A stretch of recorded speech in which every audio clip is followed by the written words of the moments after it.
A great famine sweeps the land. A family escapes starvation. Death strikes, leaving 2 widows on a search for hope, love, and a new life. The story of Ruth and Naomi.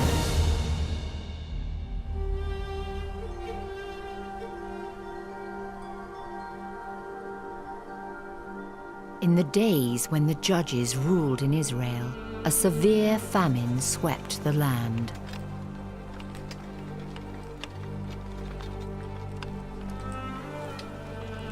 So famine stuck out as a great danger in the days of the judges. If it stopped raining for some reason for a couple of years and the crops failed and livestock were dying off, you'd have people desperate for food. People starved to death. Elimelech, his wife Naomi, and their 2 sons, Mahlon and Kilian, had a difficult decision to make. In a sense, they've turned their backs on their home country. And that's interesting. Think of the meaning of the name Elimelech. My God is king.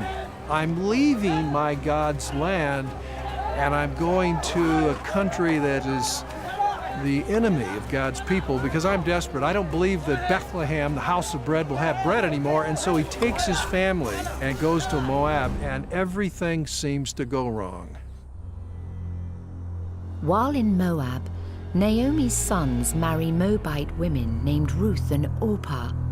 Over a period of 10 years, Elimelech, Mahlon, and Kilian all die, leaving the women widows. בנותיי. כן, אמא. החלטתי לחזור לבית לחם. למה?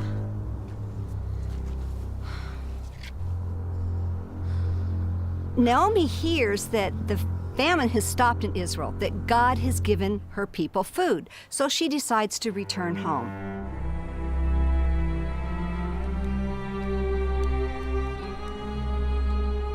Ruth and Orpah decide to return to Bethlehem with Naomi.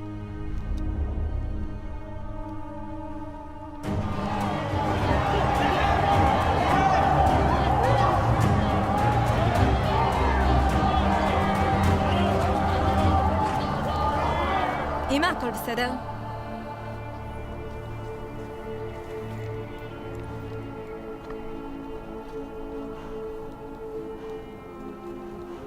תלכו בחזרה. אני לא רוצה לזה. די, ילדתי. את לא נשארת לבד. These girls love their mother-in-law, and they want to stay with her and protect her. And she encourages them not to follow her. קחי את המים, קחי את החמור. רות. אורפה, קחי את המים, ילדתי. רות, הכל יהיה בסדר. קחי איתה. קחי, אהובה. קחי.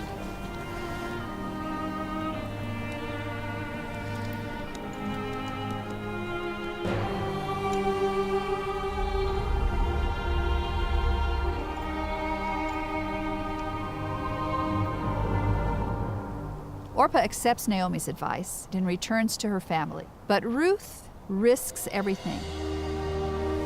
קחי, ילדתי. אל תכריחי אותי לעזוב אותך או לחזור אחורה. לאן שתלכי, אני אלך. איפה שתשני אני אשן. עמך, עמי. כי לאלוהי, אלוהים.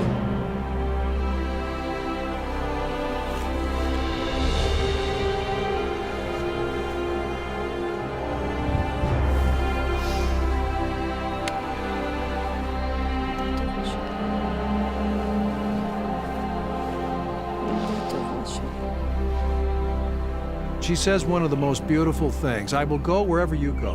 Your God will be my God. Your people will be my people. And that so impressed later Jewish interpreters that Ruth became the model. Not some man, Ruth, the Moabite woman, became the model for all proselytes, for all converts. We don't know that Ruth has had any call of God.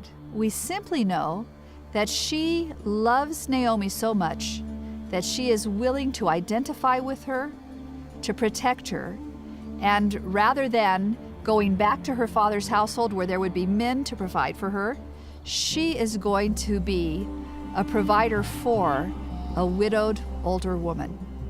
This is the most radical act of following since Abraham. I think Ruth decided to go back with Naomi, I believe, because she has already embraced Israel's historic faith. She believes in the God of Israel. She does not believe in the gods of Moab. I think it has profound implications. She's, in effect, doing what Abraham did. Because remember, Abraham, he's the father of the nation of Israel, but he was a Gentile too. It was because he believed in God, and God made a covenant with him. Well, that's what Ruth has done. She has, in her faith, she has embraced the God of Naomi and the people of Naomi, and she is saying, that's me. That's who I am from here on out. So she's willing to take her chances. She's willing to go back with a dejected and bitter mother-in-law, to go back as a foreigner. Will she be received? Will she be shunned? Will she be a second-class citizen? She doesn't know. She's willing to take that chance. Her faith in the God of Israel is such, she will take that chance and return.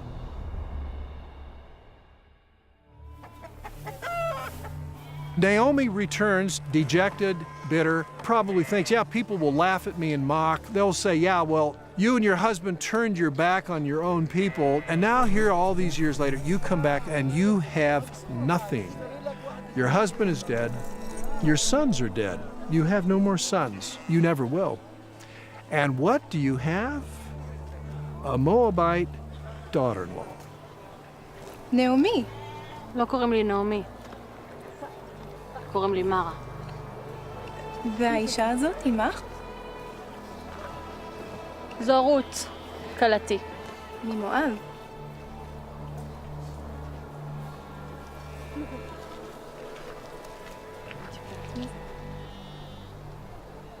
And remember, Naomi is utterly defeated. She doesn't want to be called Naomi. Her name means pleasant. She has become a bitter and very unpleasant person. Don't call me Naomi anymore. I mean, it would almost mock her to hear people say that. Call me instead Mara, which means bitterness. God has dealt with me bitterly, so that's who I am from here on out. I'm not pleasant anymore. I'm bitter.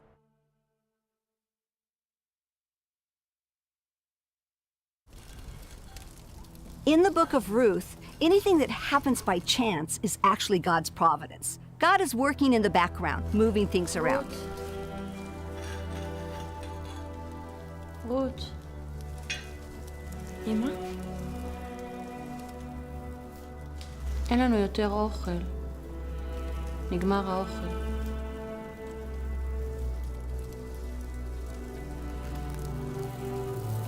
אני אלך. You see, Naomi's sitting by passively, and Ruth takes the initiative, and she goes out to glean.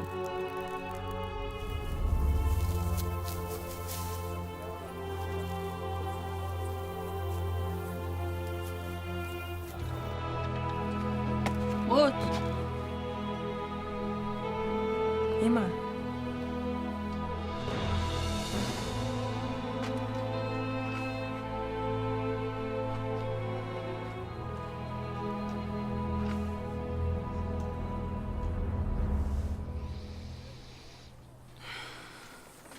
And there is a custom, which was known elsewhere in the ancient Near East, when you have a field and you're growing in your field, people go out to the field to harvest. אלוהים יברך אתכם. אלוהים יברך גם אותך. אלוהים יברך אותך.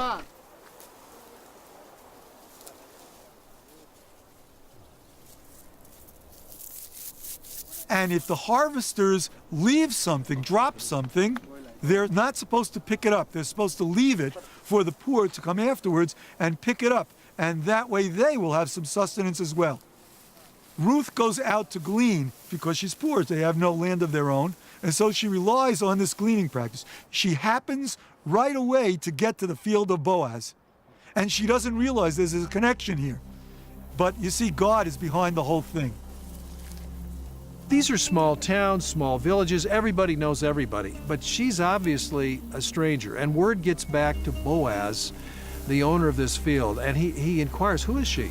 Oh, she's the daughter-in-law of Naomi, of course. Naomi married to Elimelech, a kinsman, related remotely. Oh, so he inquires, he learns this, and of course, he then gives word to his servants, be a little bit careless and leave a little more grain in the field for her to pick up.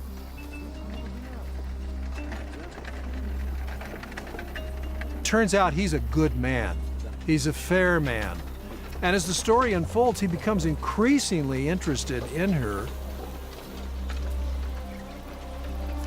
תגישי למים, בבקשה.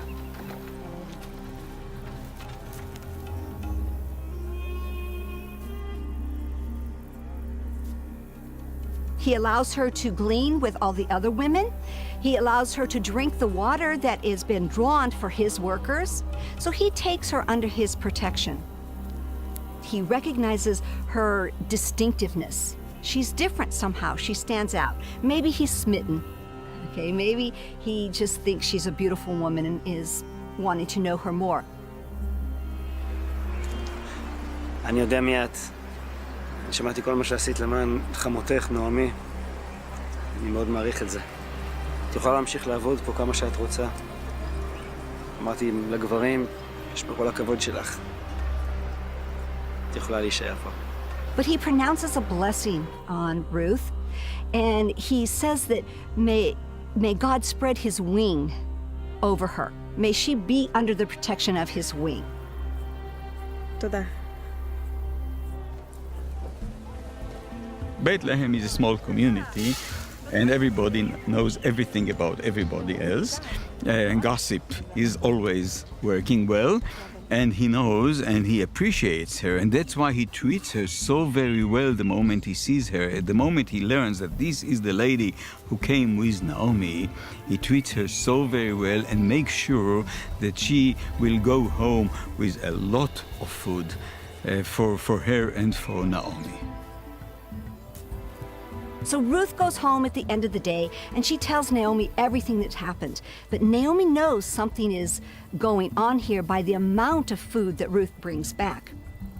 So Ruth continues to glean for 7 weeks in Boaz's field.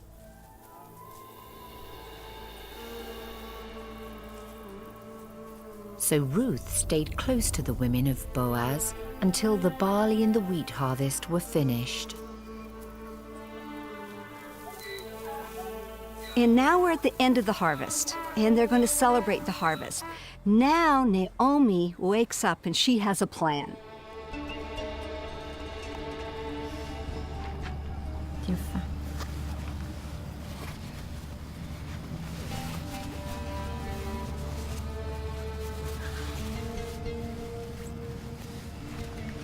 יפה ביתי. And Naomi tells her to go to the threshing floor at night and to uncover Boaz's feet and then wait, and he will tell her what to do.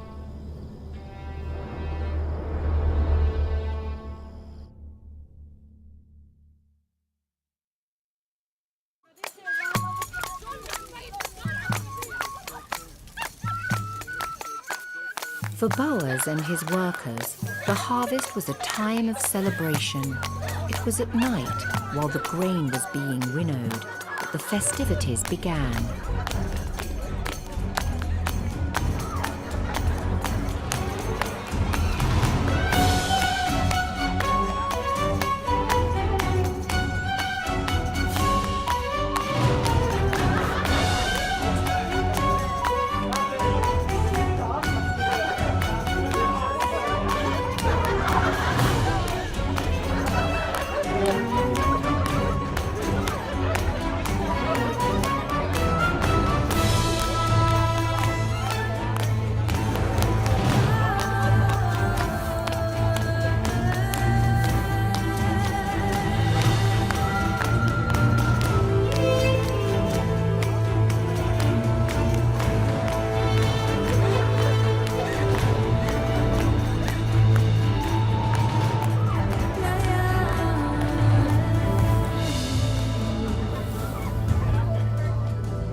Boaz wakes up and finds Ruth there, and he says, "Who are you?"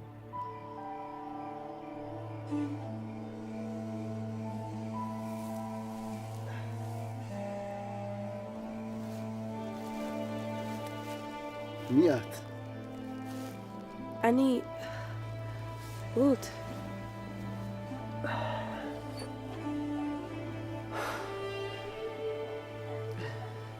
יברך אותך אלוהים. And she says, "I want you to take me under your wing." And the same word that he had prayed, that God would bless her and keep her under God's wing, she now gives him a concrete way for God to do that. It would be for Boaz to take her under his wing and to become the kinsman redeemer of Naomi's family.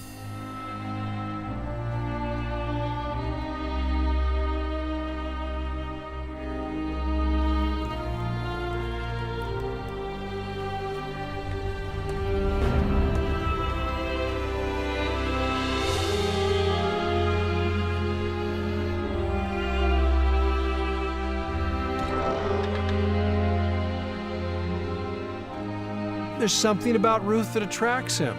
He begins to desire her, and he wants to protect her, and he wants to exercise the levirate law. Here's a woman, she's a widow, she has no child, there is no child that will look after her as she ages, so he's willing to step in and remedy that situation. Before Boaz is right to claim the lands of Naomi, there exists another relative in precedence. And so they go before the judges at the gate. שמח שהואלת לבוא. מרדכי, אסף, שלום. And Boaz brings that other relative there, and he says to that man, Naomi has returned.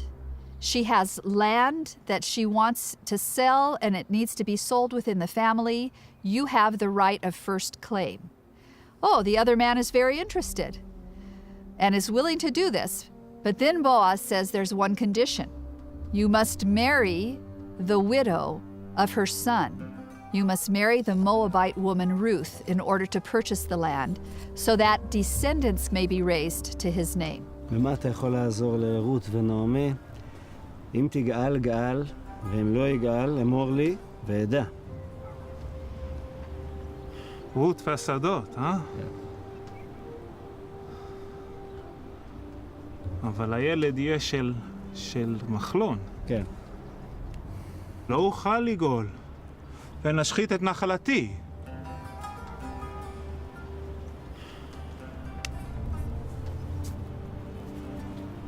אתם עדים. אנחנו עדים. Ruth is a Moabitess. She's a foreigner. This other man is not interested in buying the property and taking her to wife. The exchange has been made.